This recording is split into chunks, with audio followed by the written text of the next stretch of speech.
Search and rescue operations are ongoing at the former site of the World Trade Center as workers there refusing to give up hope. Almost 5,000 people are missing. The military announces the first confirmed death in the attack on the Pentagon, where 187 other people are missing and presumed dead. And New York firefighters bid farewell to 3 of their own, including their chief.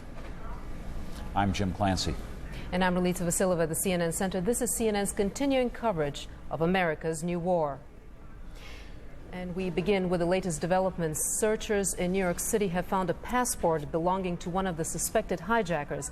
It was discovered several blocks from the World Trade Center crash site, prompting investigators to widen their search for evidence. A Justice Department official also telling CNN a second person now in FBI custody on a material witness warrant. Now, the man is one of the 25 people who were detained by the U.S. immigration authorities and then questioned by the FBI. Another man was arrested as a material witness, if you'll remember, on Thursday. Rescue workers, meantime, continue to sift through the rubble of the World Trade Center, what was the World Trade Center. They're hoping to find survivors. On Saturday, though, they found none. New York City Mayor Rudy Giuliani saying he does remain optimistic that perhaps, hoping against hope, someone may be still found alive. Recovery efforts continue at the Pentagon as well. Authorities say 187 people are missing and presumed dead there. On Saturday, buses brought family members of the victims to the Pentagon. The mourners carried flowers and balloons as they walked around the site. And as U.S. investigators probe more deeply into the terror attacks, some patterns are beginning to emerge, and Mike Betcher has more on that. To help them better understand the group of people that managed to successfully hijack 4 aircraft, investigators have put together a list of common characteristics of those 19 people. Let's take a look at the list. The first 2 items, male, early 20s, that's obvious. But it also says they're likely to have Saudi passports, likely to have visas issued in Saudi Arabia, and also clean-shaven and Western appearance. Now, we also have another document which was given as evidence in the African embassy trial, and it is the Al-Qaeda training manual. Al-Qaeda, of course, the group U.S. officials say is the terrorist umbrella organization under Osama bin Laden, and this is their operational manual, the thing that they gave to their operatives worldwide, telling them how to carry out an operation. We thought we would compare this to the common characteristics on the list. Let's look at items number 3 and 4, likely to have a Saudi passport, likely to have visas issued in Saudi Arabia. Let's see what the Al-Qaeda trading manual says about that. All documents of the undercover brothers, such as identity card and passport, should be falsified. Now that means, if you look at the common characteristic list, it says most of them have Saudi passports. It's very likely, if this was an Al-Qaeda operation, that those passports, or many of them, were falsified. Let's go back to the common characteristics list. The last item, clean-shaven, Western appearance. Now, if you go into the operations manual, let's see what they tell their operatives to do in terms of appearance. It says the photograph of the brother in these documents should be without a beard. So it was followed in this case. And there is one other item that is not a personal characteristic, but it's an operational characteristic. Item number 7 in the operational manual of Al-Qaeda, when it talks about what targets to choose, says blasting and destroying the embassies and attacking vital economic centers. If this was an Al-Qaeda operation, they did follow their manual to a T. Well, President George W. Bush says those who planned these attacks are mistaken if they think that they're invisible. Mr. Bush is expected to hold talks with his security advisors again today at Camp David. The White House also in contact with governments all around the world as the U.S. is trying to build up a coalition overseas. Mr. Bush asking for unwavering support back at home. We're at war. There's been an act of war declared upon America by terrorists, and we will respond accordingly. And I appreciate very much the American people understanding that.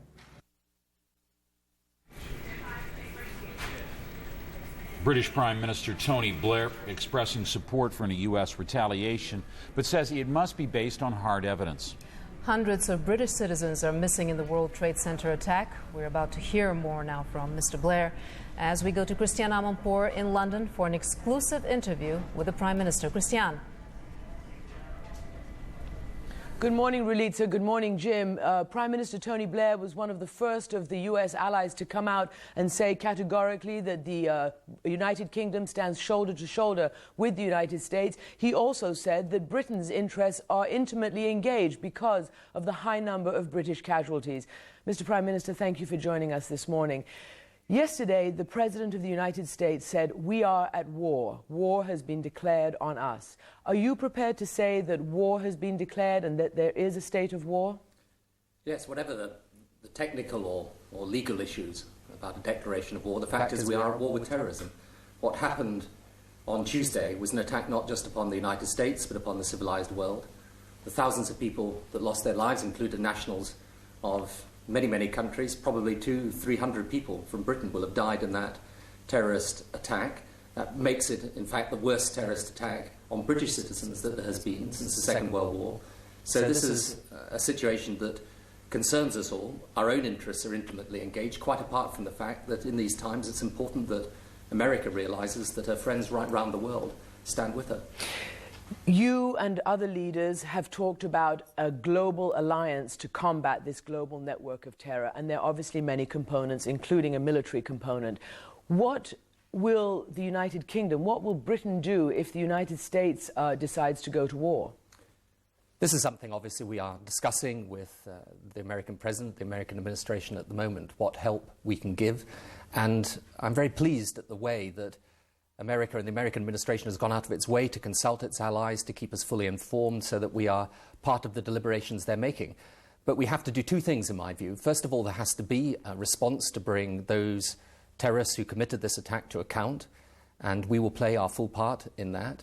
And secondly, there has then to be an agenda that we construct at an international level that involves the whole of the international community in dismantling the machinery of international terrorism, how it's financed, how these people move about the world, the countries that then harbour them and give them help.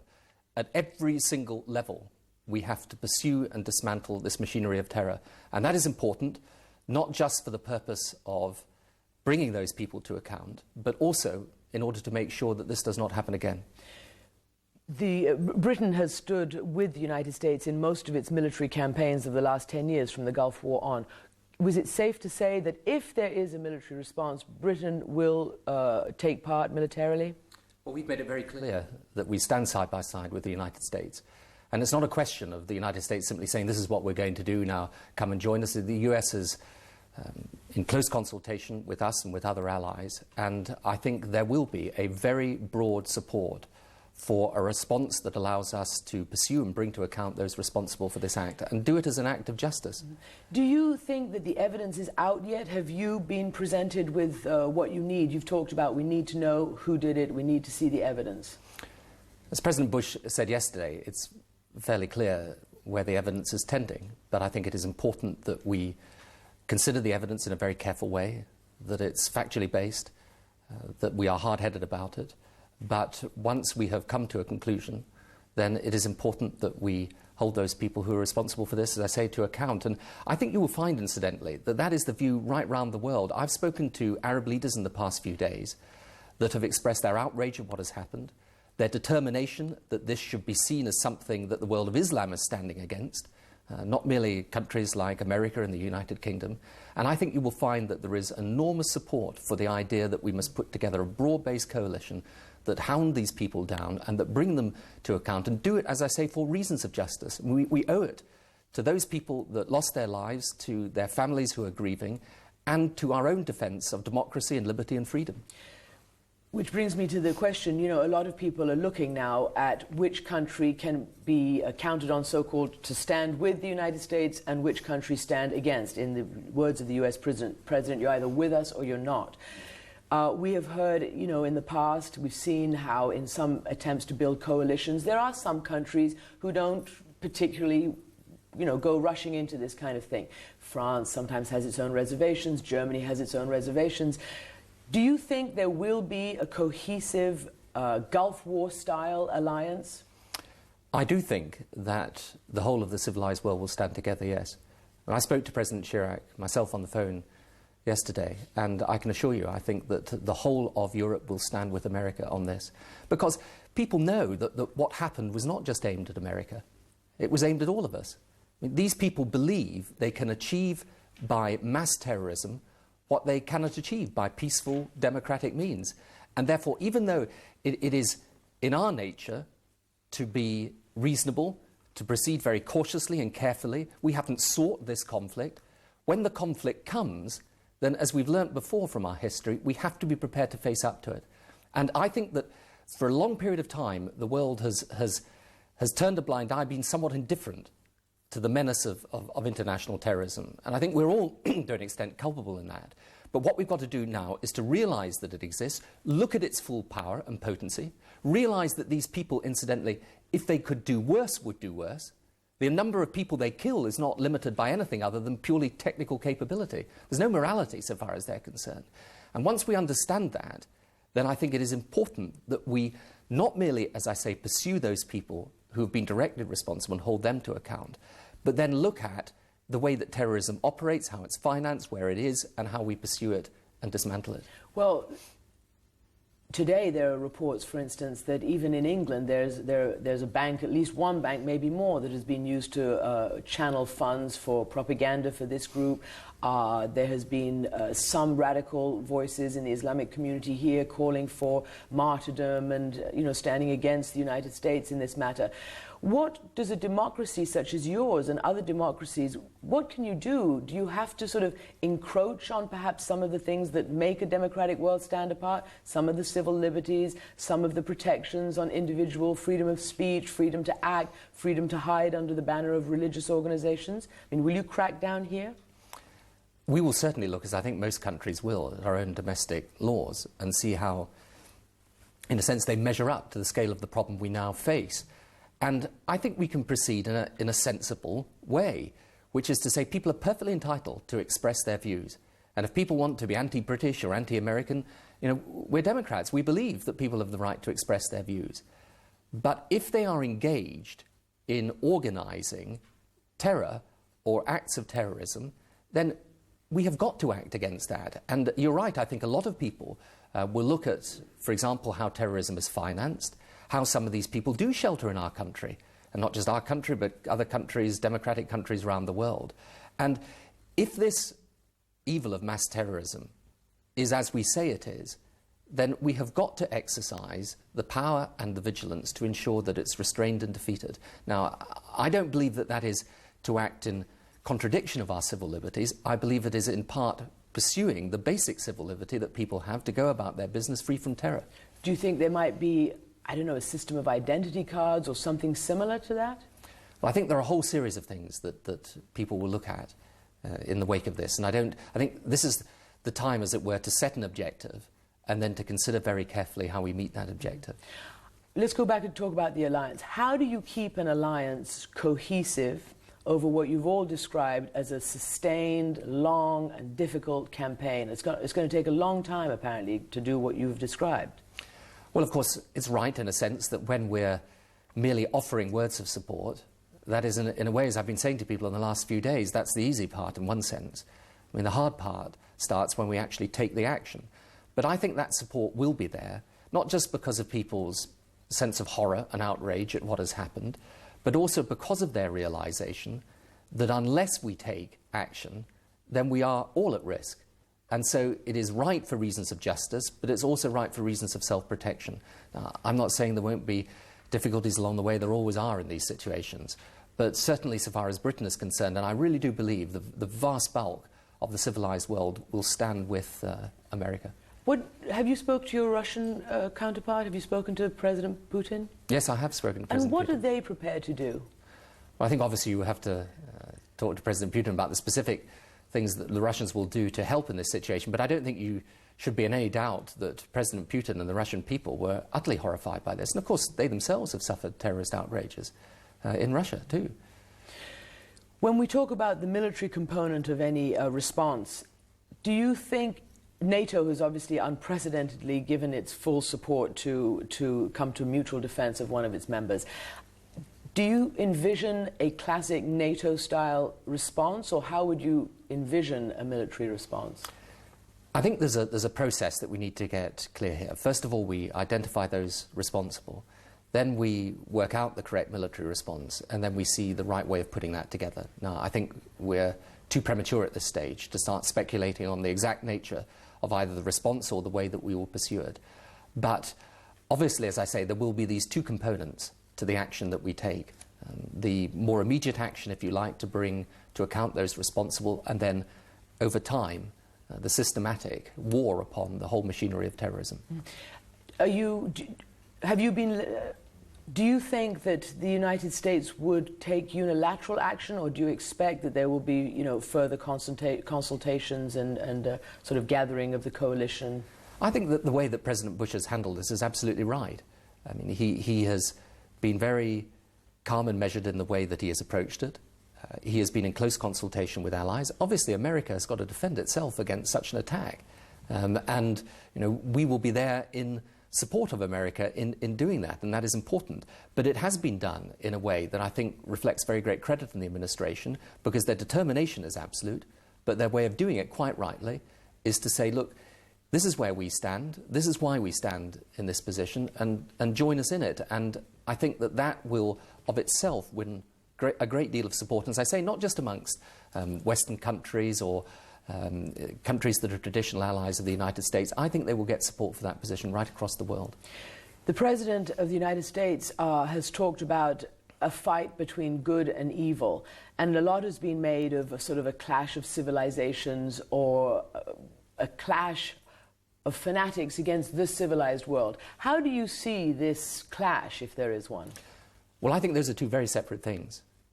The vast majority of Muslims are decent, law-abiding people, were absolutely appalled by this outrage, and will be fully supportive of us taking action against international terrorism. Indeed, many Muslims are victims of international terrorism. So in no sense should this be seen as, if you like, one part of the world against the Islamic world. It's not like that at all, and I think people understand that very, very clearly. But it is a war, if you like, between the civilized world and fanaticism. And whatever banner that fanaticism marches under, it is important that we recognize these are people who will stop at nothing. And therefore, however difficult it is for us, and however much we will regret the fact that we have to take this action because of the terrible thing that has happened, nonetheless, we have to do so. And this is a time for cool head, for calm nerves, and for an absolute and fixed determination to see this thing through. And we will see it through. It will be done. On that note, thank you very much for joining us, Mr. Prime Minister.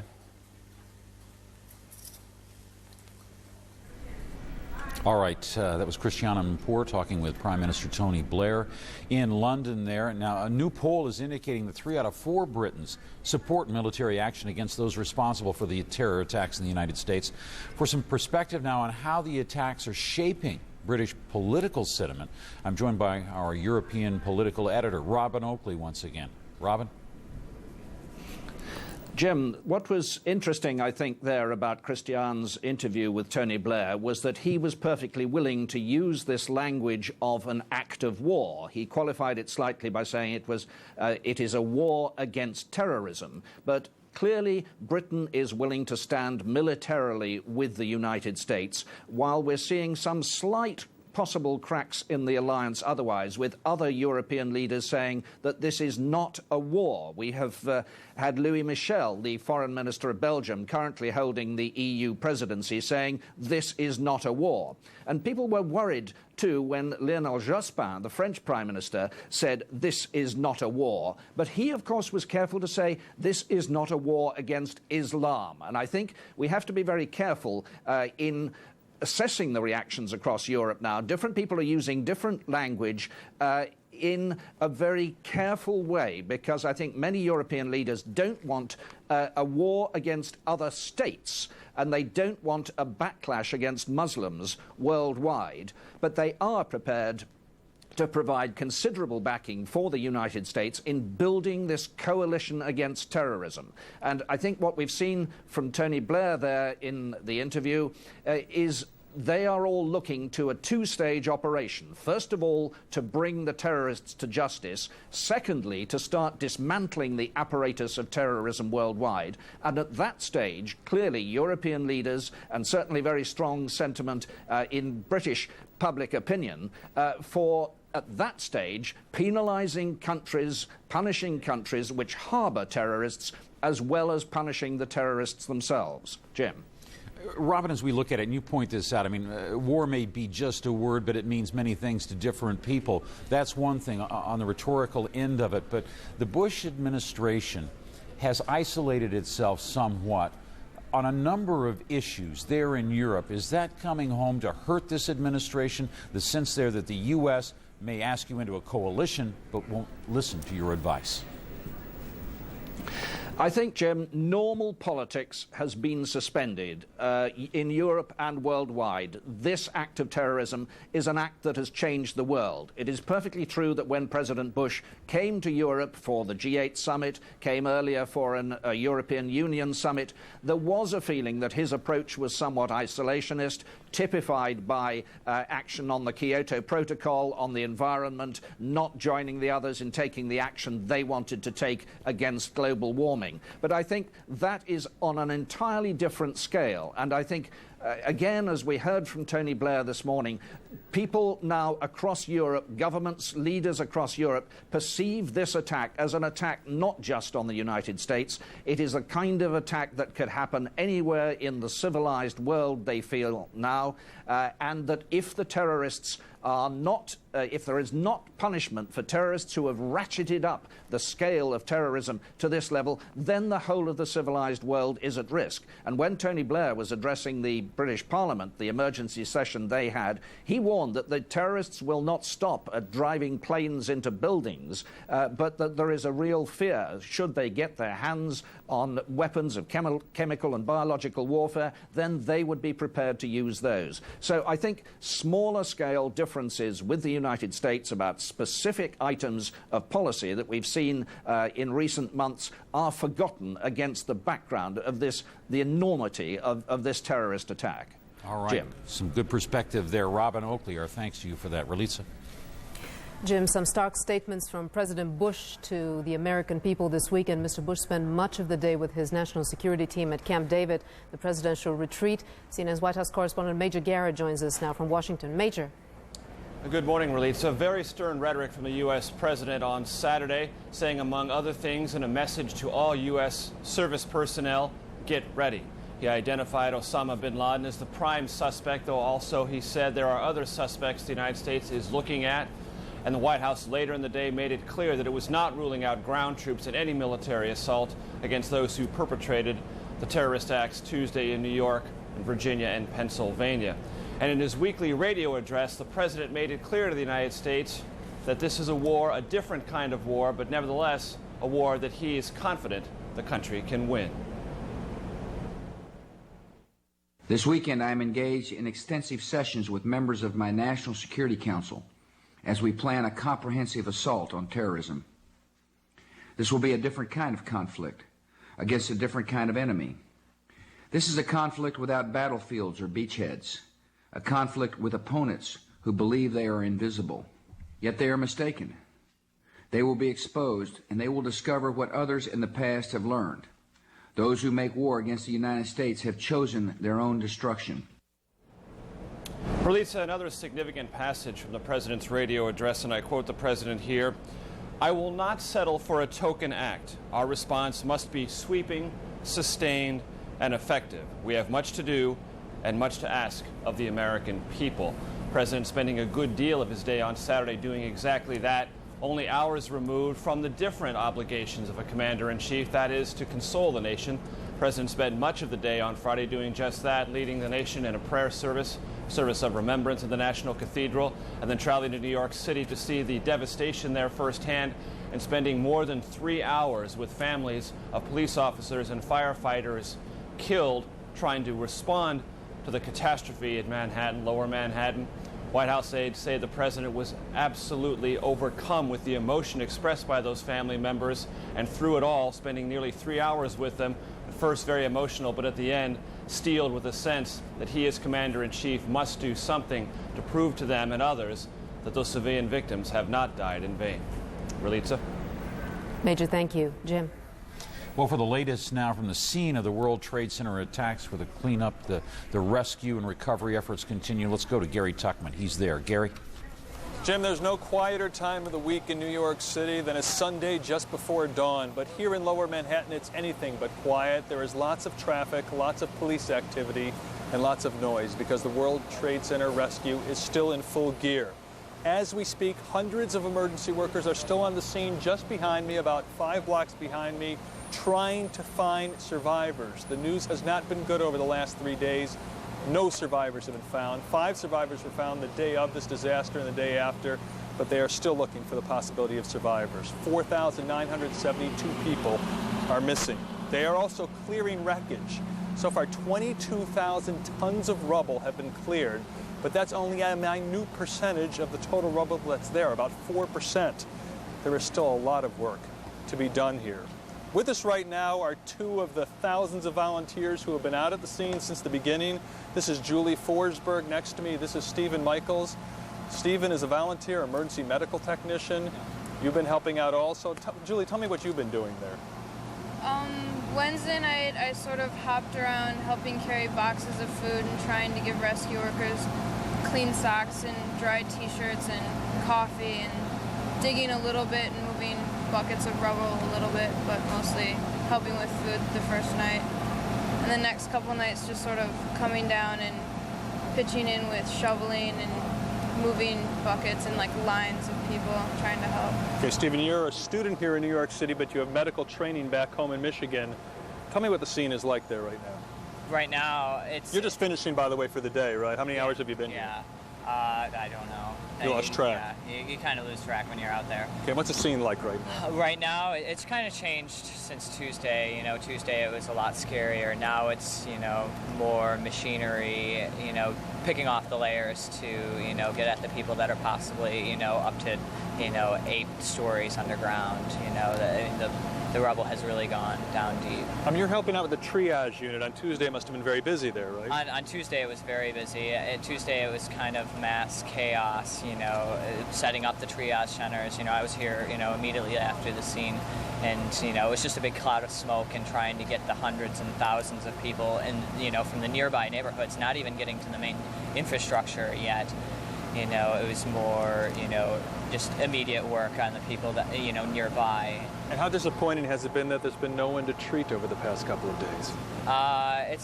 It's been really scary, but we still haven't lost hope. You know, 2 nights ago when it was raining, you know, we still were in full hope that we were, you know, going to find somebody. And, you know, the dogs had a couple of hits throughout the night, and, you know, I mean, that keeps us going, you know, that keeps us hoping that there's somebody there. You know, it's very personal for each and every one of us out here, I'm sure. You know, it's we don't take it lightly, you know.